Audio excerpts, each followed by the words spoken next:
In this video, I'm going to make it very brief, but I want to show you how to add user roles to people on your Google console. So I'm going to log in with my username and password. So once you're logged in, you will see this dashboard. You can see your users. You can add more users, you can delete users, and so on and so forth. If I click on these users, I'll see all my users. And I can click on add user to add a new user. I can update bulk user and so on and so forth. So everything is just straightforward from this point. However, we want to make one of the users we have here an admin or a super admin. So what we need to do is to go on this side, click on this add sign, and look at the admin roles. So these are the admin roles that we have. So super admin, want to make someone a super admin. So there's the admin roles, and then we can create new roles, or we can just go ahead and assign someone a super admin role. So as you go through each of the roles, you can see on the right hand side, assign is highlighted. So it might not be very intuitive, doesn't show you at the top here to add anything. And if you click on this button here, it will just ask you to create a new role, right? So you have to define it and all that. But that's not what we want. We want to make someone a super admin or a group admin and so on and so forth. So let's just assign someone as a super admin. So we come here and click assign, or we can view what the privileges are if you want. So click on assign, and then from the list that will pop up, you can select the name of the people. So assign users.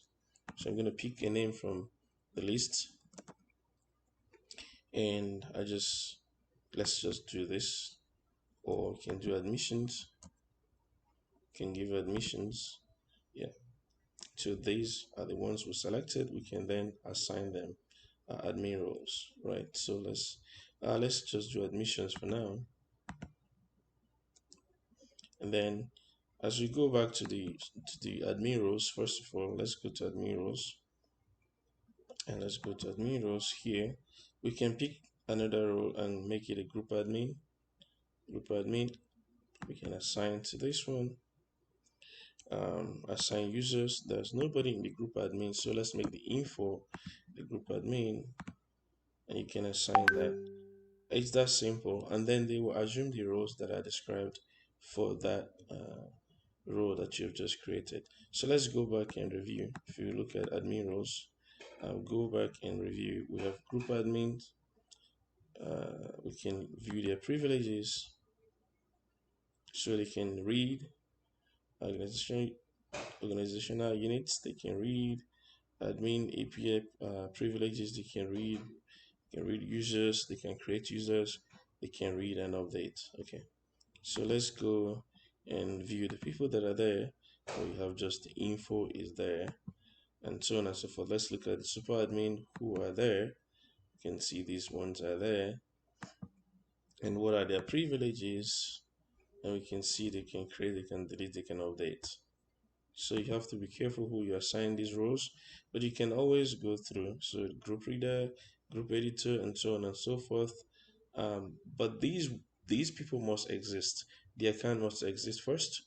Then you open the account and you can assign them the role. You open this console, sorry, go to add sign, admin roles, and again, like I said, it doesn't look very intuitive. Let me go somewhere else. Let's go to rules first, and then come back to admin roles. This one here, if you admin roles, it might not be very intuitive unless you hover on them. So when you hover on them, you see there are more functions that you can access. All right, so that's how easy it is to assign someone admin role. So if you want them to create email addresses and all that, so you want to assign them either group or super admin, you can just read the privileges to see what they can do. Like we've seen here, they can create groups, they can read, and they can update the groups. All right.